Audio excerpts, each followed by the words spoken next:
যখন বাড়িতেই ক্যাফের মতো হোয়াইট সস পাস্তা খেতে ইচ্ছে করে, আমি চট করে কিছুটা পেনে পাস্তা বয়েল করতে বসিয়ে দিই। অবশ্য তোমরা যে কোনো পাস্তাই নিতে পারো, খেয়াল রাখতে হবে পাস্তাটা যেন ওভারকুক না হয়ে যায়। মোটামুটি সব পাস্তার গায়ে ইনস্ট্রাকশনে লেখা থাকে কতক্ষণ বয়েল করতে হবে। আমার ওই 8 মিনিট মতন লেগেছিল।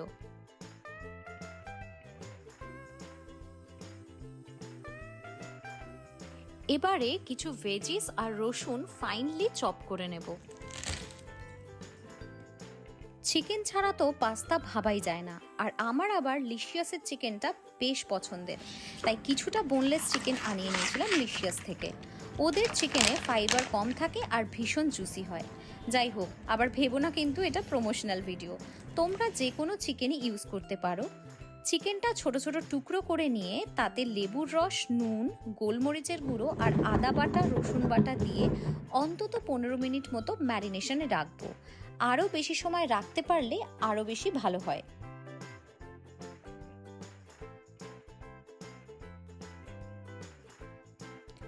এদিকে পাস্তা কিন্তু প্রায় বয়েল হয়ে গেছে। আমি পাস্তার জলটা স্ট্রেন করার আগে কিছুটা অলিভ অয়েল অ্যাড করি, যাতে পাস্তাটা স্টিকি না হয়ে যায়।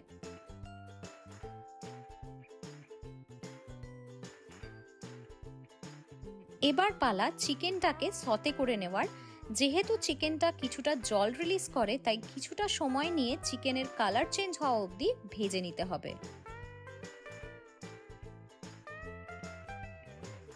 ভেজিস সতে করার জন্য আমি তেলের সাথে কিছুটা বাটারও ইউজ করি, এতে টেস্টটা একটু এনহ্যান্স হয়। এই সময় স্বাদ মতো নুন অ্যাড করতে ভুলো না, নাহলে ভেজিসটা একটু ব্লান্ট লাগবে।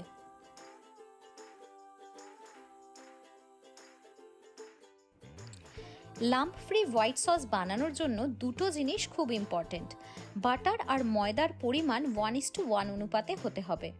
বাটার আর ময়দাটাকে ভালোভাবে নাড়তে থাকতে হবে যতক্ষণ পর্যন্ত না কালারটা চেঞ্জ হয়ে আসছে ততক্ষণ অবধি।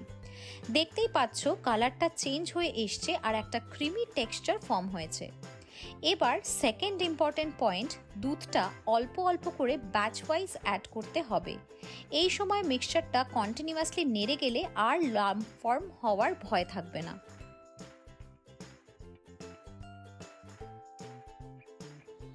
যদি একটু থিক কনসিস্টেন্সি পছন্দ হয় তাহলে কিছুটা চিজ অ্যাড করা যেতে পারে। নেক্সট স্টেপসগুলো কিন্তু একটু চট করে না করলে সসটা থিক হয়ে যেতে পারে, তাই আগে থেকে রেডি করা সব কিছুই হাতের কাছে রেখে দিও। পাস্তা অ্যাড করার আগে কিছুটা চিলি ফ্লেক্স, পাস্তা সিজনিং আর গোলমরিচ গুঁড়ো দিয়ে নিলাম।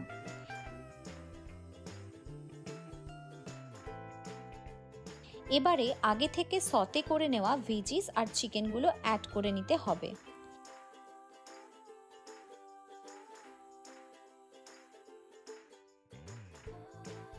তারপর খুব চট করে মিক্স করে নিয়ে আরও কিছুটা সিজনিং আর চিজ অ্যাড করলেই আমাদের পাস্তা রেডি। ট্রাই করে জানিও ঠিক কেমন হয়েছিল, আর কমেন্ট করে জানাতে ভুলো না তোমাদের কোন ক্যাফের পাস্তা সব থেকে ফেভারিট।